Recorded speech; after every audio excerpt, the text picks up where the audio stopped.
Welcome to Sonic Dorms. On today's show, I have a very, very special guest. I am humbled by having this guest on today. He is a high priest of metal, founding member of Judas Priest, and his current endeavors are in his latest project in a band aptly titled KK's Priest. How are you doing, KK? Got KK Excellent, down. Max.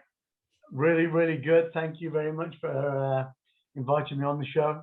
Yeah, absolutely. This is a new platform for me. It's all about uniting all shapes and forms of music. And Priest has, and your contributions to Priest have always been very diverse and versatile.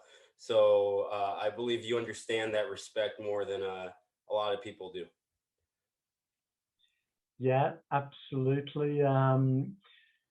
Yeah, it's been a whirlwind, really, a long whirlwind, many decades in the making. But I'm extremely proud and honoured and delighted to have had such a great relationship, obviously, with the world of metal fans, of which I am one, of course, and you are too. So it's been a fantastic friendship and relationship, and here's to many more years of it. How does it feel for you to be back out in the spotlight in such a way right now and show and all the love that you're getting? I can see various interviews, whether it be on Eddie Trunk or whoever. You've been gaining all this respect and love from the metal community. How does that feel for you right now? Yeah, feels fantastic. I said it's really very rewarding to be in this position. Be great to turn the clock back a couple of decades, but I think I'm fighting fit. Max, ready to go, really, for sure. Really pumped up about the new band and project and everything, and can't wait to get out there. As I'm sure every band in the world is waiting, just for the green light to get back to where we once were. And it seems ages ago now, doesn't it? Really, I suppose it's just over a year, more or less. But I'm sure that we'll be out there rocking pretty soon. Wonderful. If you don't mind sharing with me, one of the biggest things I like getting at on the show is especially with veterans is of the industry of metal, of music in general, is the origin story. And I feel like yours is particularly unique. You were born in West Bromwich, if I'm correct. Yeah, yeah, Where do you're such a, to me, next to legends like Tony Iommi, you're a major contributor to the foundation of all that is heavy metal from the very beginning. So where did that spirit come from initially for you? yeah. It's a very, very good question, and I actually have some fun with that along the way, really, on the new record. Even with like the opening track, Hellfire Thunderbolt is kind of possibly fact, possibly fiction, as to how us kind of, dare I say, chosen ones in a way, because I feel as though we were, because in the 60s, the early 60s, there wasn't a music around for people like myself, and I'm sure Tony, because he lived not too far away from me, and I'm sure he was one of the guys as well that probably felt the same. That even though we had the blues music, which was that was a saving grace, as young teenagers to latch onto. But there wasn't really a specific music for us, kind of blue collar, snot nosed kids that were street urchins, um, to latch onto, really. But as I say, the blues music was a saving grace, and it was for many musicians around England at that time. Obviously, the great Eric Clapton, Jeff Beck, and Jimmy Page, the likes of those guys, Right. obviously listened to blues music and formulated their interpretation of like progressive blues music. And even Led Zeppelin was a great progressive blues band, Um, and the great Fleetwood Mac, Peter Green, was one of the very best when you think of some of the songs that he did, like Green Manalishi, Oh Well, Albatross, and there are others, that are kind of quite extraordinary, really. So very much worth a listen. Um, and so that was great, really, because we had all of these wonderful bands to listen to and to go and see. Savoy Brown, Bloodwind Peak, 10 Years After, Free, Rory Gallagher, the list was endless, but it still wasn't really the type of music that I personally was attracted to, you know.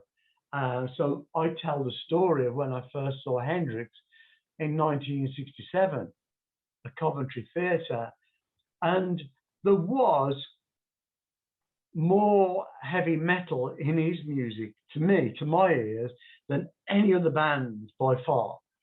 You know, because songs like Purple Haze and Foxy Ladies, these heavy riff orientated, very weighty songs, very atmospheric and very, to me, very emotional, was a big thing for me. So when I heard that, and there was other bits around by other bands as well at the time, and possibly a little bit before. But when I heard that, it kind of got me on the road. I went out, I bought a guitar. It was £10, and I thought that I want to be a part of this, and and we need much more because it's very Spartan, and it wasn't, I mean, and so when I first heard the first Sabbath album, I thought, Rejoice, this is fantastic, this is really good. Um, but it was still wasn't exactly what I was hearing because I was taking the crux of it all from the Hendrix style of playing. But there's no doubt for me, even if Black Sabbath ever at one point denied they were a heavy metal band, to me, I could hear that definitely in their work. So it was good. And so I pushed forward at a very young age, trying to develop and encourage and enhance the so-called what would be in the end heavy metal, and that was traversed through blues, progressive blues, rock, hard, heavy rock, hard rock, heavy rock, and heavy metal. You know, as which we as Judas Priest was labelled all of those things at some point during our career, and during the evolution that would get us to heavy metal. So it's a very, very in-depth and interesting subject, you know. But there was people like me here and there around the world for sure, hearing something kind of similar, you know. And I do tell the story when I first heard You Really Got Me by the Kings in 1965. I thought, why do I like this? This is supposed to be a pop band. They have songs in the top 10 all the time, the Kings, Why do I like this song? And then when I saw Van Halen supporting Black Sabbath in Birmingham in about 1979, I think, on their first album. Correct me if I'm wrong on Right. that. That was Sabbath were on their Never Say Die tour, which was the final record with Ozzy up to that point, and Van Halen was on Yeah, their first tour yeah, and record. Rejoice, when I saw them play that song, I thought that's why I liked it back in 1965, because now it's got this going for it with Eddie and the guys just slamming that song out. It was great, and so I've always been pretty confident, with my ears and my direction in life and what I believe I was put on the earth to do, and that is, exactly what I do today. That's amazing. And what I've always loved about your playing, I mean, going back to watching the Priest live show from '86 from the Fuel for Life tour on the from the Turbo tour, really, that's what it was known as, the Fuel for Life tour. On that tour, especially, I got to really see your personality as a guitar player on stage, and you're very fiery.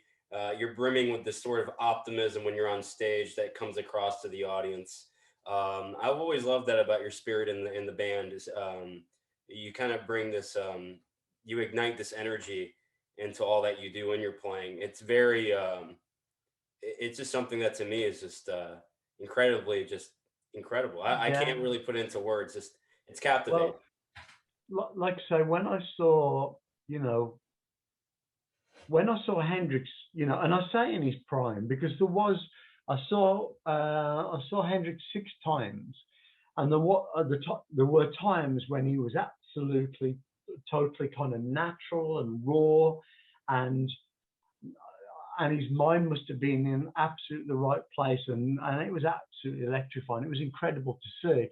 Obviously, later on, he was affected by the system, management, and other things influences in his life.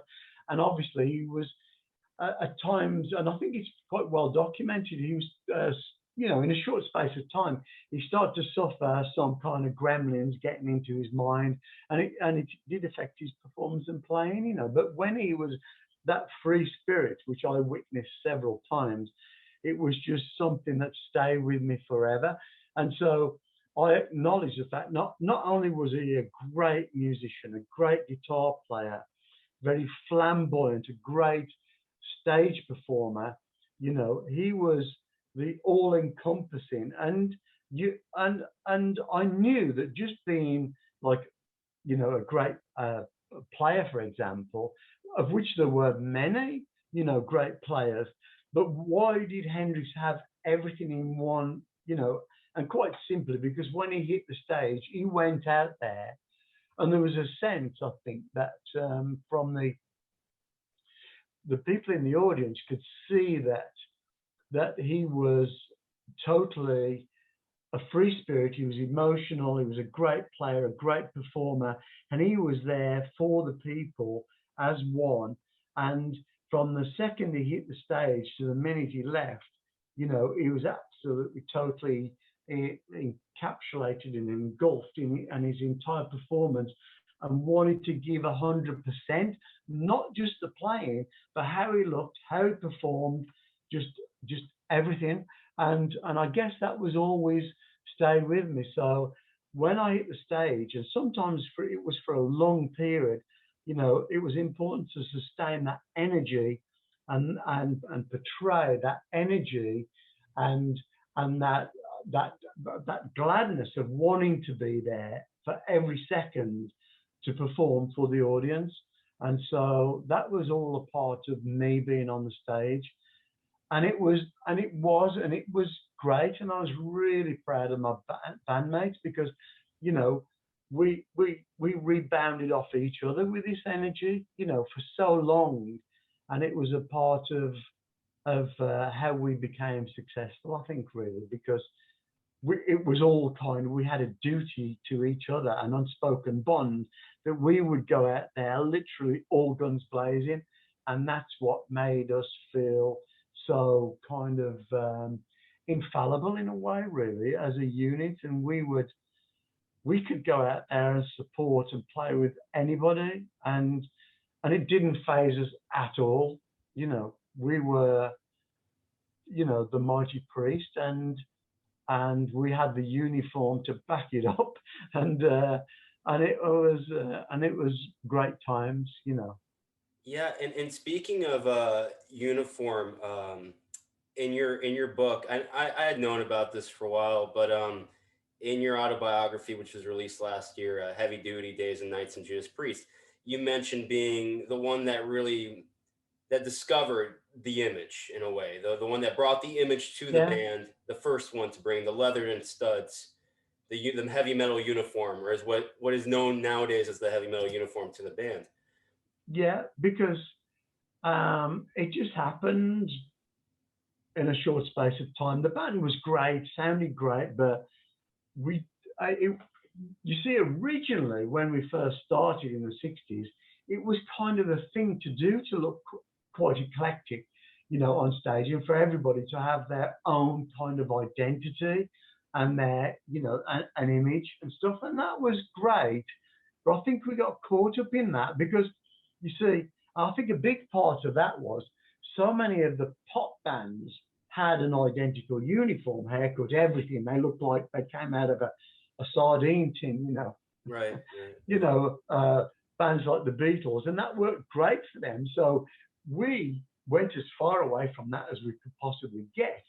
But sometime in the 60s, in the 70s, mid 70s, it kind of came back to me that it was a uniform that we needed, because, Glenn was over there in kind of emerald green, and Rob was out there in cream, and Ian was out there, in all, we were all out there in different colors, and things. And I thought it suddenly dawned on me that there was a weakness about that for the music, for what we were doing. It didn't fit, so it kind of came to me that, that black was the way to go, and obviously embellished with the studs. And I just don't know where but it just kind of seemed kind of natural to me. And but I knew that to get this across the line, I had to be a little bit kind of, I'm not going to use the word devious, but like I wanted, because obviously, we had very, very strong personalities in the band, and some people like to think, if I was aware that maybe if it wasn't somebody else's idea, that it probably wouldn't fly. So I had to I do it in a certain way. So I had a word with Rob, and I said, Rob, do you fancy coming down to London with me? I found this company, this shop called Mr. S, that makes all leather clothes. And so Rob agreed, and we went down there, and because I was already wearing kind of some leather stuff with studs and stuff.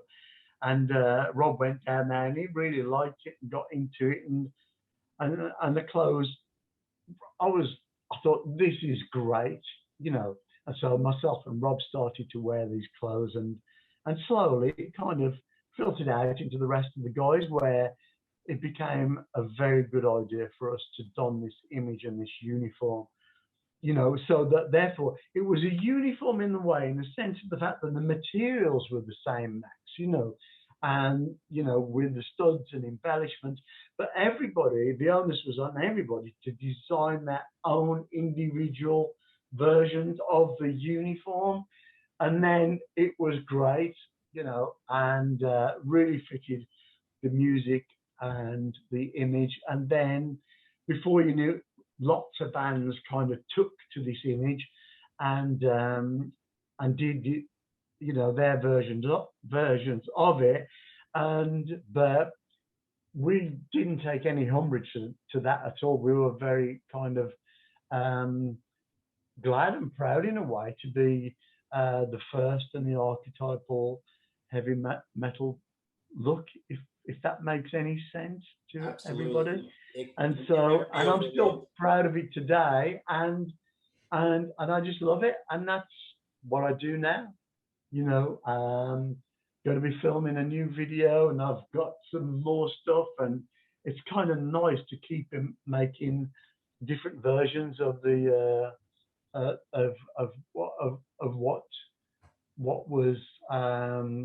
what came from somewhere, who knows where, all of those years ago, to be a part of this whole genre that we're so proud of music, true metal, classic metal, whatever you want to call it, just stuff that goes back decades, and stuff that we've all shared on this journey with us through life and through time. And it seems just too good now. We can never dispense with it. It's a part of us, and we're a part of it. Yeah, and I believe I can speak for the metal community here in saying that we're eternally grateful for that. We really love and value heavy metal, and I'm really happy that you're back and moving forward with your new project with KK's Priest, Sermons of the Sinner, which is out August 20th. What made you decide to keep this as a twin guitar attack? And you could have gone the solo guitar route. You decided to have AJ Mills join you. Why keep it twin guitar related? Do you know, that's so strange that you mentioned that, Max, because I could have gone that route, couldn't I? Yeah. Do you know it never entered my head? Really? I've got to be It was perfectly not honest. calculated. Gotcha. Why didn't it enter my head to do that? I mean, we were a four-piece back in the day with myself, Rob, and Ian and John Hinch. You know, we were, and with Al Atkins, we were a four-piece. Do you know it never entered my head? Strangely enough. Um, but anyway, I can't really say any more about that apart from the fact it just never came, never. But it would have been an option. I could have been the sole guitar player. Yes, I could. I guess, but obviously, I guess I always knew that, you know, I would be playing some stuff, obviously from the past, and I would want to do that, Right. you know. But I still could have done solos for both guitar players. That wouldn't have been a problem. Um, but anyway, no. But I'm very very happy because AJ's obviously I love him and he's great, and we can do all of these. I'm not going to call it trickery, but cool guitar things together, you know. And and when you do some of the stuff that we do that we've done on the album in quite an abundance, it is fun and it's very going to be very cool to play this stuff, just as it was in Judas Priest, you know, when myself and Glenn did some of these really cool kind of you know, dual guitar parts and trade off stuff and all of that. And I always did like that, and obviously it was a concession of mine to bring another guitar player in, you know, prior to the first album, to get our teeth stuck in to these really cool things because it wasn't there on the planet. The two guitar player thing generally came across as quite kind of commercial and kind of a bit lightweight with the harmonies. And I say that in the nicest possible way because Wishbone Ash was a great, you know, not a favorite band of mine at the time. You know, I was probably listening to more like Dickie Betts and the bands like that, you know, the Grateful Dead and obviously the James Gang and different guys. Lots of dual guitar players in the States, but not so much in the UK. But I always thought there was an option to do like, you know, a heavy version of a two guitar band, you know. So I wanted to research that, and that's what we did with myself and Glenn. What I love that I'm hearing is like you just mentioned, there's a lot of those guitar harmonies. There's a lot of going panning, going back and forth. Especially when I'm listening to on a good pair of headphones, I can hear where you stand, I can hear where AJ stands, and you kind of Yeah, flip yeah, flop, kind of like you and Glenn used to do. And when you put these new batch of songs together, were you writing them with the idea that you were going to be the prominent guitarist? Because I know Glenn took on a lot of leads, or did that come into yeah, play? Or? yeah. No, I think that was a bone of contention that crept in really over the years. You know, I didn't really feel as though I had my fair share of lead work, and I should have really because obviously I can do this stuff. And on this album, it's, you know, it's inundated with well, I like to think is a lot of cool guitar work, but it's kind of more evenly shared out between myself and AJ because that's the way I like to be. Because when the audience see a band, they don't just want to see a guitar player and you know and a support guitar player. You know, we want to see two guys that can really rip it up together. You know, that have the lead capabilities.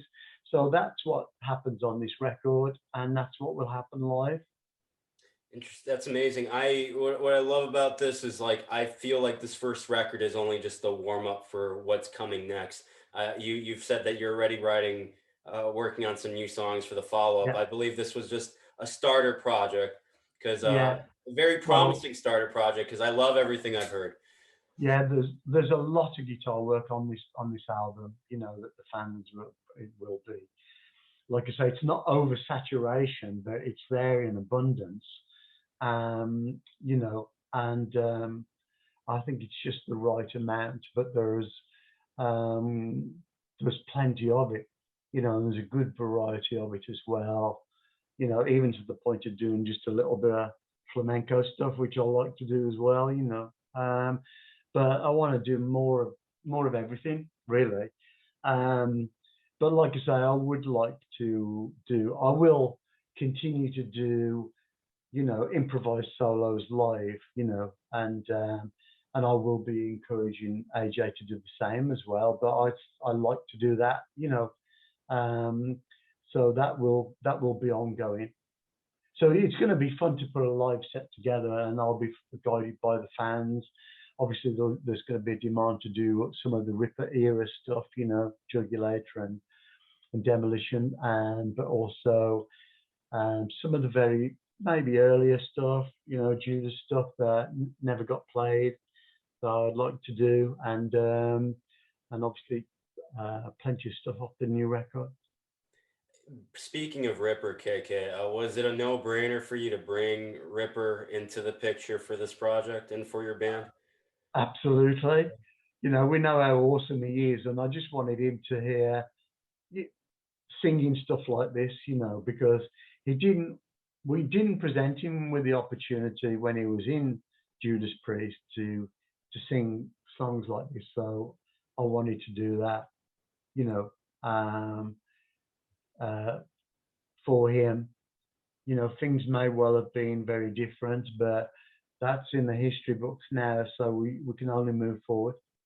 Yeah, one of the biggest things that struck my ears when I first saw the video for Hellfire Thunderbolt when it premiered on YouTube was you have him singing in these really insanely high registers that I never really got to hear as much of that on Jugulator or Demolition outside of maybe Cathedral Spires, Hell's. Yeah, it's just Yeah. a coincidence that those are the first two tracks because you know the rest of the album, you know, that's not consistent all the way through the album. Obviously, the album is a great platform to, you know, for obviously to illustrate how versatile Ripper is as a singer, you know. So the songs do, as you probably heard, Max, if you heard more tracks, you know, there is a good variety. Like I say, it's a great showcase for Ripper to show exactly um, how many different ways he can approach a song. Yeah, there's a track in particular called Brothers of the Road, which gave me a rock hard ride free. You've got another thing coming kind of vibe to it. It's exactly that. I think, yeah, I hear Rock Hard Ride Free, another thing coming. You spot on there. You may be a little bit of heading out to the highway, you know, but it's that side of you know the way that I write, and like I say, everything I do, everything I've done on this record is just what I naturally would do. None of it was an effort. I didn't have to try to do everything. It just came really pretty easy, and so I'm very, very pleased about that. You know, because it would have been very easy to be quite nervous about. You know, can I just put my head down and do a whole record? You know, and I'm glad that I did, and I think I've fitted into a slot.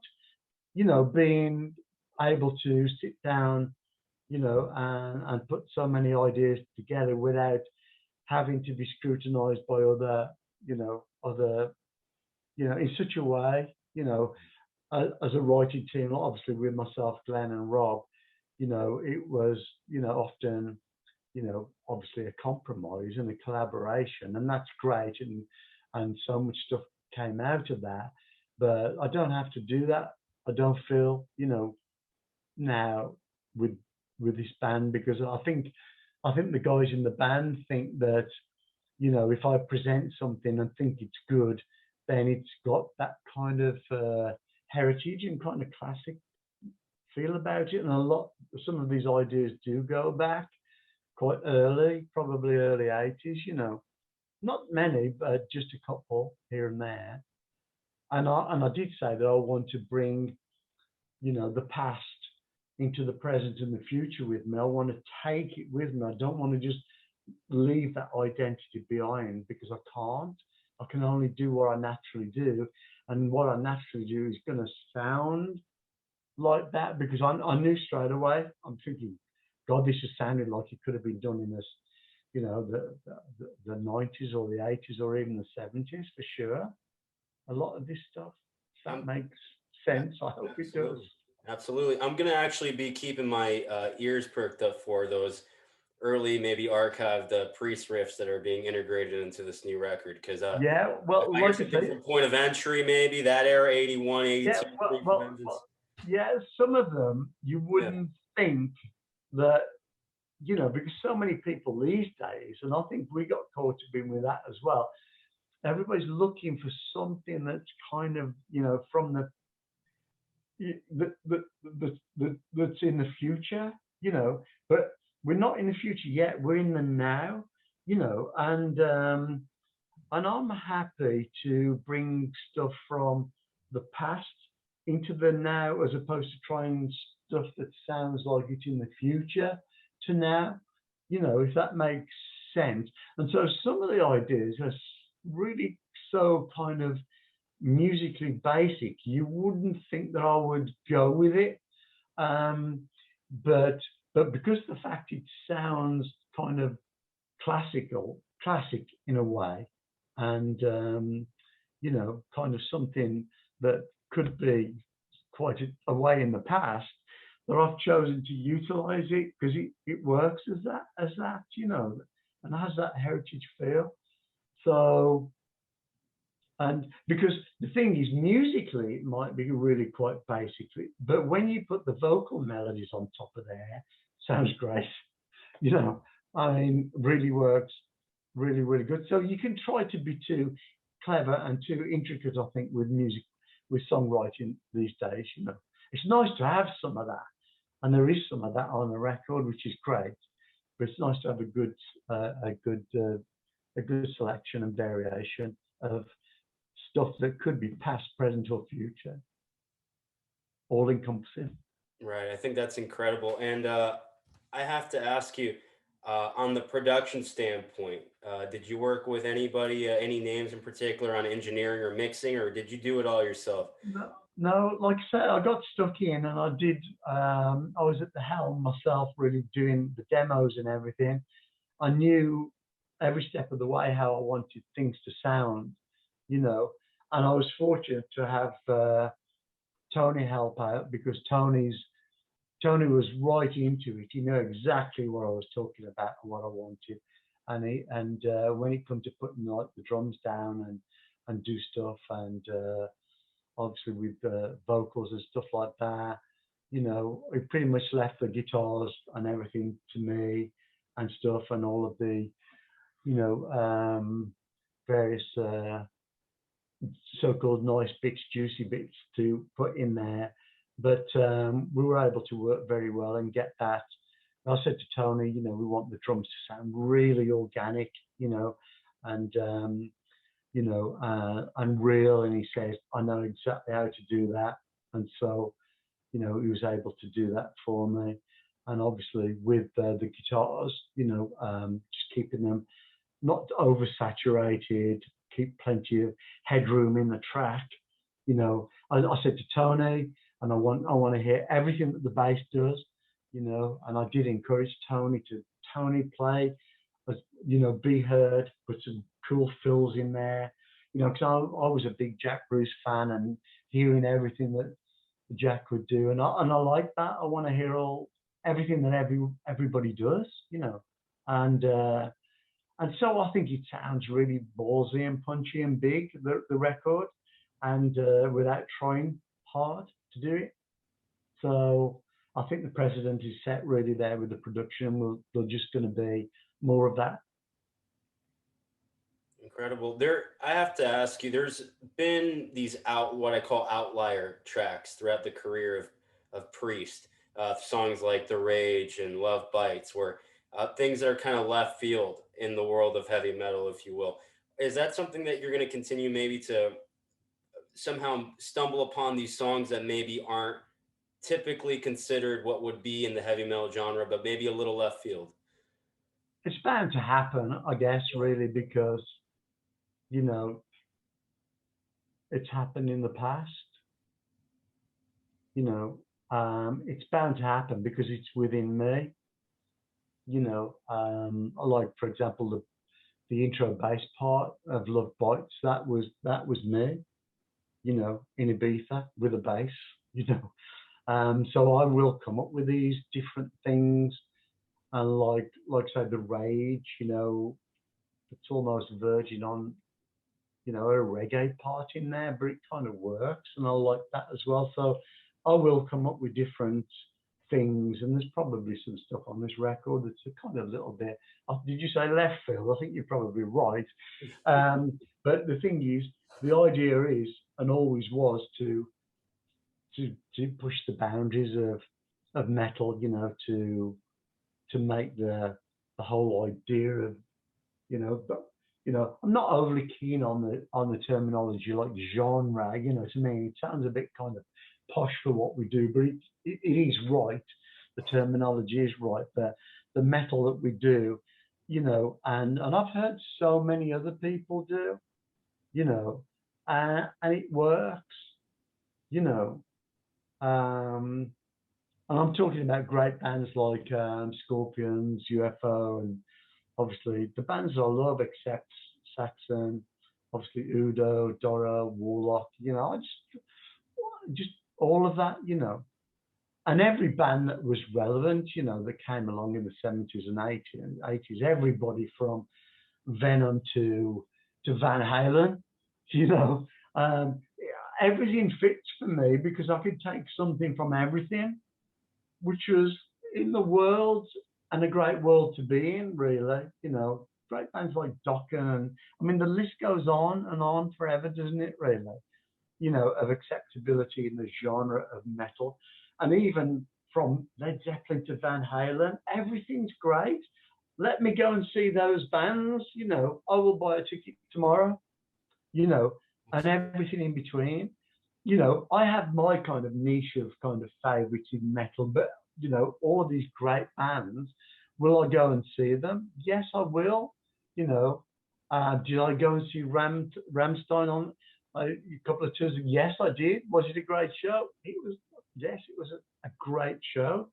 You know, and so this is what I feel genuinely that since being that kid in 1963, thinking I need to find some music to listen to.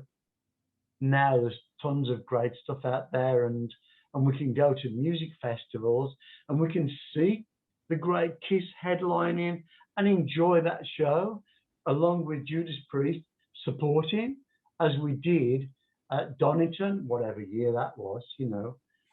Kiss headline, we were second, and and all the rest of the days were filled up with full of incredible bands. And so we can enjoy these festivals now, as opposed to festivals I went to see in 1968, 69 at places in England called, Plumpton, for example, festival, and different festivals. That's when we had all of the progressive blues bands. It was full of progressive blues bands and blues bands, and that was great too. But it's changed, and I like the change. Well, KK, I really appreciate your time with me on Sonic Dorms. It's the best. And perhaps we can do it again sometime. I wanted to ask you a little bit about your time working with Stockack and Waterman, but perhaps we'll save that for another time. But I really, you got incredible stories. It really was a pleasure, and I'm really looking forward to Sermons of the Sinner. Well, yeah, thank you very much, Max. And I know we spent a lot of time talking about what is now, because we have to accept the fact 50 years thereabouts since I've been looking at this, and more since I bought that first guitar.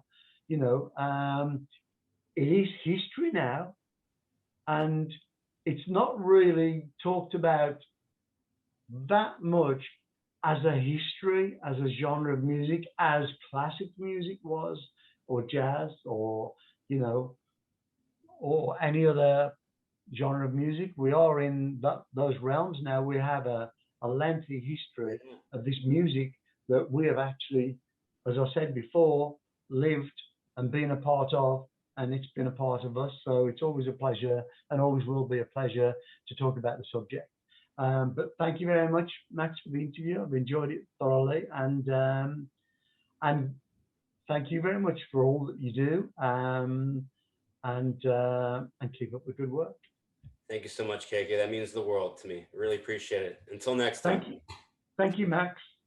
Take care, buddy. Take care.